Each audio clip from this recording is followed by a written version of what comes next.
Olá, seja bem-vindo para mais um vídeo analisando livros. Está aqui eu e o meu cachorrinho, o Pepe, que não me deixa gravar se ele não estiver perto, porque ele é muito tóxico e possessivo. Bom, gente, como vocês já devem ter visto pelo título do vídeo, eu vou falar sobre um livro que saiu no finalzinho do ano passado, que tá em alta ainda, ainda vejo alguns vídeos sobre ele, que é A Estranha Sally Diamond. Este vídeo vai ser dividido em duas partes. Uma sem spoilers, que eu vou dar só as minhas opiniões, as minhas impressões sobre o livro, e a outra vai ter spoilers, que eu vou falar um pouquinho sobre o final da história, na verdade, desde a primeira virada nos primeiros 20%, e aí eu vou explicar pra vocês por que eu quero fazer essa parte com spoilers, tá? Bom, vou dar uma sinopse muito rápida, e o que eu vou falar agora não é um grande spoiler, tá lá realmente na sinopse do livro, tá? Que é o que acontece que dá o start na narrativa toda. A Sally é uma mulher de 40 e poucos anos, um pouquinho esquisita, né? Tanto que o título do livro diz, né? A Estranha Sally Diamond. E ela vive com o pai num vilarejo. Eles vivem um pouco, na verdade, um pouquinho afastados desse vilarejo ali, das pessoas. Eles moram numa casa grande, bonita, mas afastado, né? Eles não têm muito contato com as pessoas. Ele é viúvo e ela vive com ele ali sozinha, e ela que faz as coisas, vai ao mercado, vai pagar conta, né? E aí o pai dela tá doente, e ela percebe que ele tá, né, quase mais pra lá do que pra cá, e ele sempre brinca que quando ele morrer, ele quer que ela queime o corpo dele, porque não precisa de um enterro, de toda uma coisa. E a Sally, ela é muito literal. O que você fala pra ela, ela vai fazer. Ela tem até uma discussão no livro se ela é autista ou não, mas depois a gente... o pai sempre fala que não, que ela não é, ele é psiquiatra, enfim. E aí chega o dia que o pai dela morre e ela faz exatamente o que ele falou. Ela pega o corpo dele, coloca num... eu esqueci o nome do recipiente agora, mas tipo um latão, e queima o pai dela. Assim, simples, e continua fazendo as coisas normalmente. Ela não tem muito sentimento, então ela fica assim, né? Poxa, meu pai morreu, agora eu vou ficar sozinha, mas vida que segue. Ela não tem muita afetividade, né, de demonstrar. Não é bem que ela não sinta, ela até sente, mas ela não consegue expressar muito bem isso. Depois vem uma amiga da família falar com ela, que era muito amiga da mãe dela, inclusive, e aí ela fala, né? Não, eu queimei meu pai. Ela pergunta, né? Aconteceu, me falaram que você disse que seu pai morreu. Ela fala, eu queimei. E aí ela fica assim, não, mas Sally, não pode ser assim, tem que ser feito, isso é crime e tal. E aí ela ficou assim, mas ele disse e tal. Só que ele tinha deixado uma carta pra ela ler depois que ele morresse, só que ela não tava dizendo quando ela tinha que ler. E ela é muito literal. Então, não tinha nenhuma data pra eu ler, eu ia ler depois que ele morresse, mas eu não sabia quando. E nessa carta ele dava todas as instruções. Eram 3 cartas que ela tinha que ler semana a semana. E aí ela ia descobrindo algumas coisas sobre o seu próprio passado. Bom, essa é a sinopse geral. Tô aqui há quase 5 minutos do bruto, aqui eu falo demais. Mas basicamente o livro se trata disso. E aí eu vou falar mais ou menos as minhas impressões, sem spoilers, né? Pra quem quer ler o livro, pra quem tem muita curiosidade na história e tudo mais. Eu vou dizer pra vocês, a minha primeira impressão desse livro é que é uma leitura muito fluida. Eu estava numa ressaca literária, mais uma vez, eu vivo em ressacas literárias, e realmente o livro, ele me prendeu muito de cara, porque é uma história muito bizarra. Isso eu contei pra vocês, ali nos primeiros 5%, eu acho, do livro, ou até menos. E então você fica, nossa, mas que pessoa esquisita, por que ela é assim, né? Que passado é esse que ela tem? E aí eu comecei a ler, e realmente foi assim, num fluxo muito rápido. Eu peguei e quase termino, eu acho que eu terminei em 3 dias de leitura. Então essa foi a minha primeira impressão. O livro realmente é muito fluido e ele te cativa nas primeiras páginas, porque você quer entender por que ela é desse jeito, o que aconteceu com ela. E aí outra coisa muito importante de dizer pra quem tá acostumado com esses livros, né, de tem que descobrir, demora, né, que nem me lembrou, eu parei os relógios da Cristã alguma coisa, não lembro agora, que também é sobre cartas, e aí você vai lendo as cartas de acordo com ele. Tem até que terminar esse livro que eu não terminei. E aí eu fiquei com essa impressão, será que ela vai ler as cartas, vai demorar? Mas não, acho que nos primeiros 15%, 18%, a gente já descobre o que tem nas cartas, porque acontece uma série de situações e ela precisa antecipar a leitura. E nos exatamente 20% a gente tem uma primeira virada na história, porque você está lendo o livro e é passado numa perspectiva, a perspectiva da série. O livro é todo em primeira pessoa. E aí, a partir de 20%, ele começa a ser contada, a história começa a ser contada anos atrás, a partir de uma outra perspectiva. Então, logo no comecinho do livro, você já percebe que muda e que fica interessante mais do que já estava, e você quer, assim, realmente sair fazendo a leitura de uma vez só.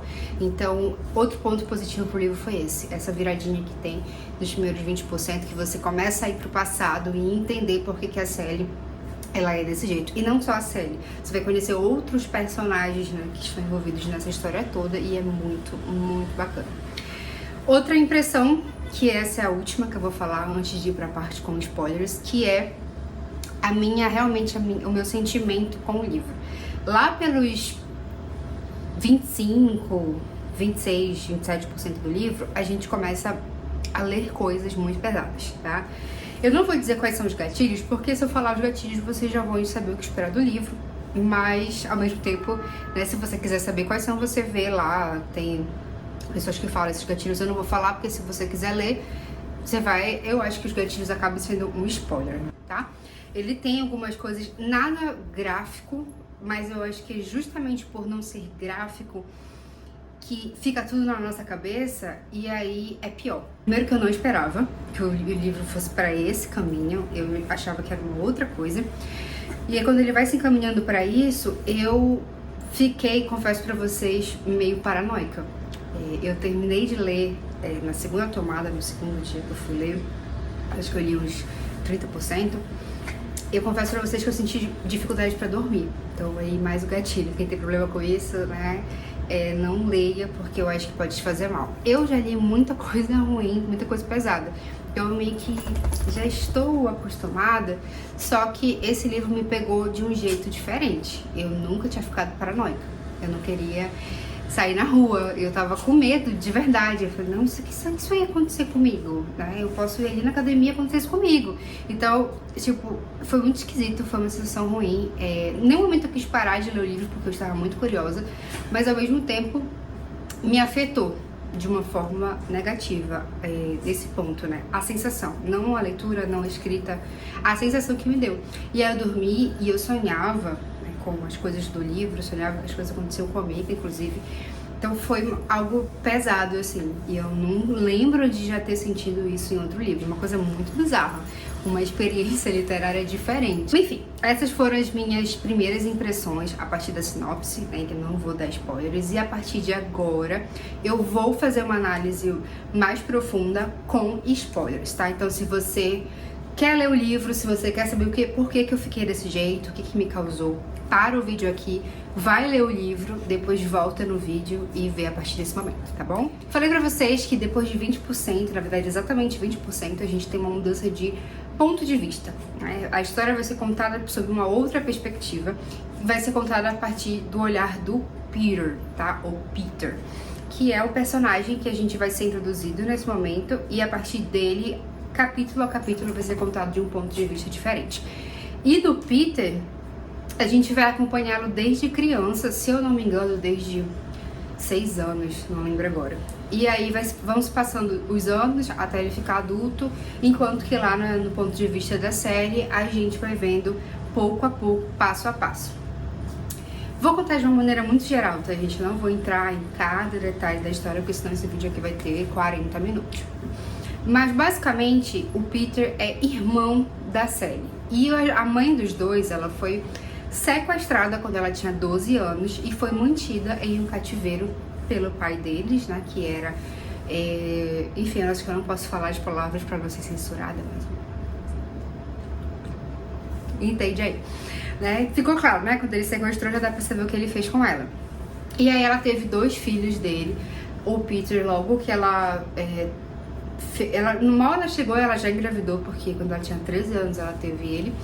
E a Sally um pouco depois, uns 6 anos depois, né? E aí o Peter foi criado de um jeito diferente, porque o cara, o sequestrador, ele era muito machista. Quando viu que ela teve um homem, ele queria afastá-la de uma mulher.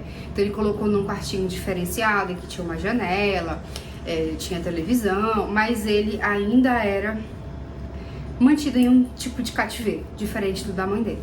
E ela teve contato com ele só quando ele era bebê, e quando ele faz esses 6 anos, o pai precisa viajar, e ele coloca ele lá com a mãe, e ele é super grosseiro com ela, bate nela, porque ele é criado que nem um monstrinho mesmo, para ser um monstrinho com as mulheres que nem o pai dele.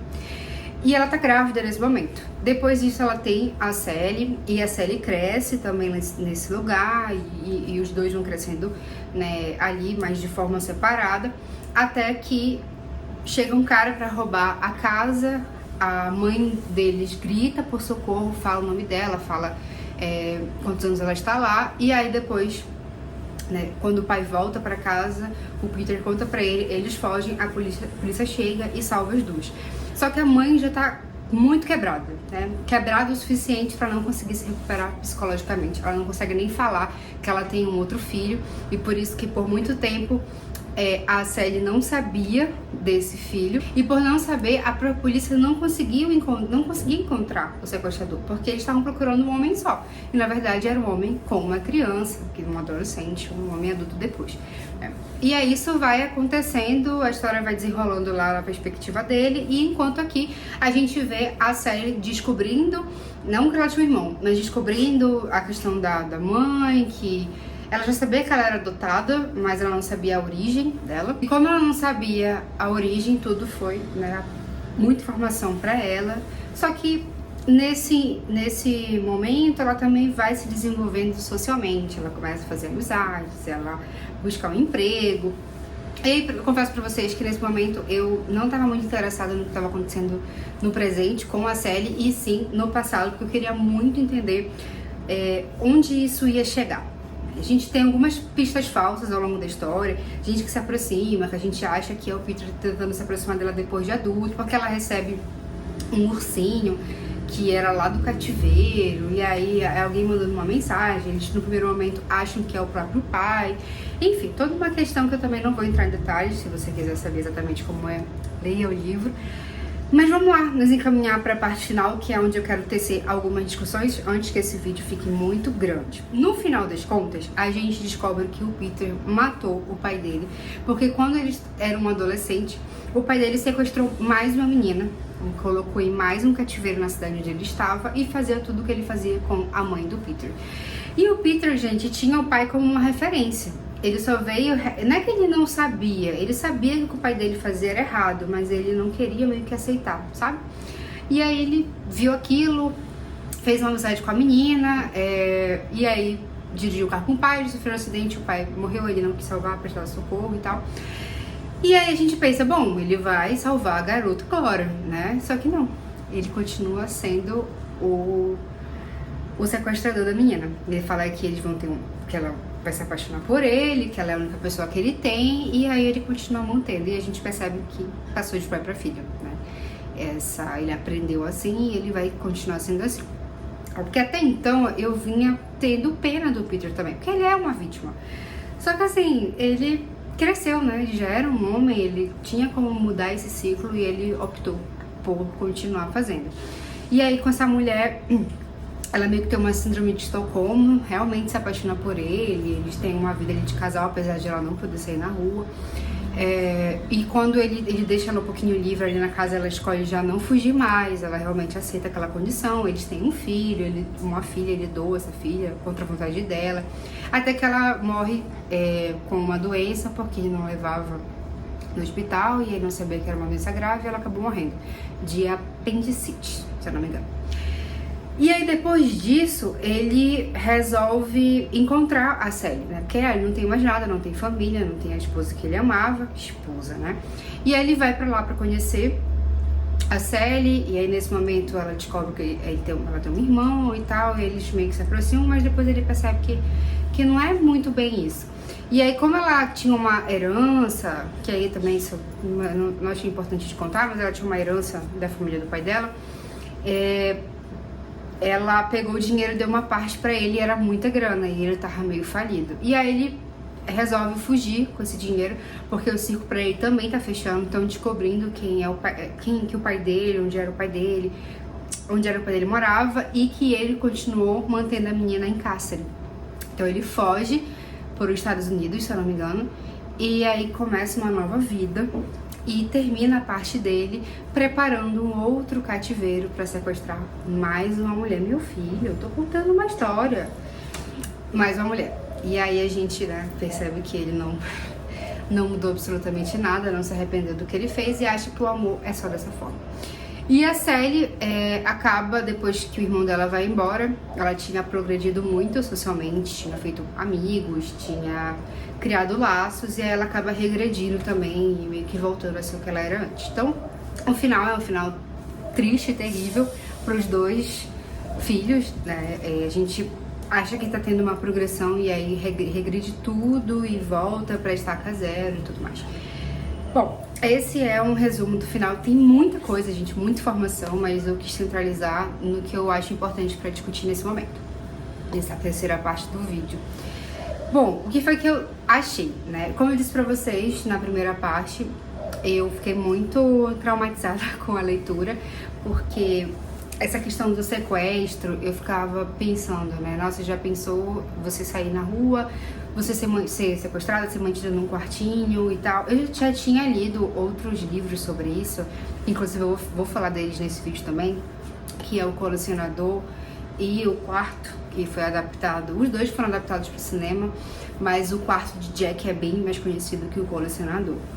Mas o livro se chama só O Quarto. Então eu já tinha lido, então eu já sabia dessa experiência, mas eu acho que essa autora, ela conseguiu, não sei explicar pra vocês, realmente mexeu muito comigo. Ela conseguiu fazer de um jeito que era muito claustrofóbico, sabe? Eu fiquei assim, muito tensa, muito mal mesmo, eu não tava conseguindo dormir por causa da leitura. E não que os outros não tivessem me impactado, mas quem já leu O Quarto de Jack sabe que ele é contado na perspectiva da criança. Então é tudo muito inocente. O Colecionador, eu não lembro agora se ele é em primeira ou terceira pessoa, mas ele é na perspectiva do sequestrador. Então é diferente também, né? A gente vê de um outro lado. Agora, do lado da vítima, no caso das duas vítimas, né? É muito difícil. Não sei explicar mesmo. Foi, assim, uma experiência, como eu disse pra vocês, uma experiência literária diferente. Esse livro me impactou de uma forma diferente. E o final, que eu acho que muitas pessoas podem ler e achar horrível, né? Nossa, como assim? Esse é o final? Eu achei realista. A gente sabe que esses psicopatas, sociopatas, esses caras fazem isso e eles vão continuar fazendo até eles serem pegos. Então, meio que era meio óbvio, apesar de a gente torcer pra não ser assim o final, né? A gente queria que ele leia e quer que ele seja preso, mas nem sempre é assim. E o que me deixou triste foi o final da série, porque ela já vinha meio que progredindo socialmente, fazendo amigos, podia, sei lá, finalmente conseguir superar tudo isso, né? O trauma dela, eu acabei não falando muito bem disso, né? Mas o trauma dela veio porque ela cresceu nesse ambiente. Então ela reproduziu o comportamento da mãe, que não estava muito bem mentalmente. Então ela acabou desenvolvendo isso e ela apagou os 6 primeiros anos de vida. Ela só lembrava do que aconteceu depois. E aí remexer nessas memórias fez muito mal pra ela. Então o final dela, assim, em específico, eu fiquei triste. Eu fiquei assim, poxa, eu tava torcendo muito pra que ela conseguisse, de fato, ter uma vida normal, apesar de tudo. Mas também é muito realista. É muito difícil você se livrar do trauma, né? Eu não desejo isso pra absolutamente ninguém. E aí outra consideração que eu queria fazer sobre os 2 livros que eu citei ainda agora é que eu achei, não sei se foi uma inspiração pra autora, mas eu achei parecido, né? O Quarto de Jack, como eu falei pra vocês, parte de uma perspectiva do filho da mulher que é sequestrada, que ele chama o tempo todo de a mãe, e esse M é maiúsculo, então o tempo todo ele fala, assim como no filme também, na perspectiva dele. Então eu achei um pouco parecido, porque a gente vê, pelo menos na parte da infância, aquela inocência da criança, de defender o pai e tudo mais. A gente vê, eu achei um pouco parecido, até a questão do sequestro, de ter um filho e tal. Claro que isso a gente já vê em outros filmes ou em outras adaptações para o cinema. Eu já vi alguns filmes que também é sobre sequestro, que a mulher engravida. Mas não sei, eu acho que foi a forma como foi escrita que me lembrou muito o Quarto de Jack, tá? Outro ponto, em relação ao colecionador, ele também é um cara que ele acha que tá fazendo... É porque, tipo assim, o Peter, depois que ele mantém a mulher sequestrada, a mulher que o pai dele sequestrou depois, né, sem ser a mãe dele, ele meio que trata ela bem, até por isso ela se apaixona por ele. Ele monta um bom quarto, ele compra boas roupas, ele põe uma TV, ele compra livros. A mesma coisa o cara, que eu não lembro o nome dele agora, do personagem, faz lá no colecionador. Trata ela muito bem, inclusive promete que vai soltá-la, libertá-la e tudo mais. Eu achei isso um pouco parecido. E o final também. No final de Colecionador, vou ter que dar spoiler, né? Mas é que eu fiz essa comparação. No final de Colecionador, ele também não é pego. A mulher morre também doente, porque ele não leva pro hospital. Ele também não é pego. E no final ele se prepara para sequestrar mais uma mulher. Então eu achei o final deles dois muito parecidos. Então eu vi muita gente falando que esse livro é original da série Diamond, é tudo diferente, mas eu realmente não achei tanto assim. Claro que não é mais do mesmo, é uma narrativa totalmente, não totalmente, né, mas uma narrativa diferente, que me impactou de forma diferente, mas que eu não pude deixar de ver essas referências nesses outros dois livros que eu já li. Bom, mas é isso, né, eu dei 4,5 estrelas pro livro. Recomendo super a leitura se você não tem problema com esses gatilhos que eu acabei de mencionar. E se você tem estômago para lidar com isso, né?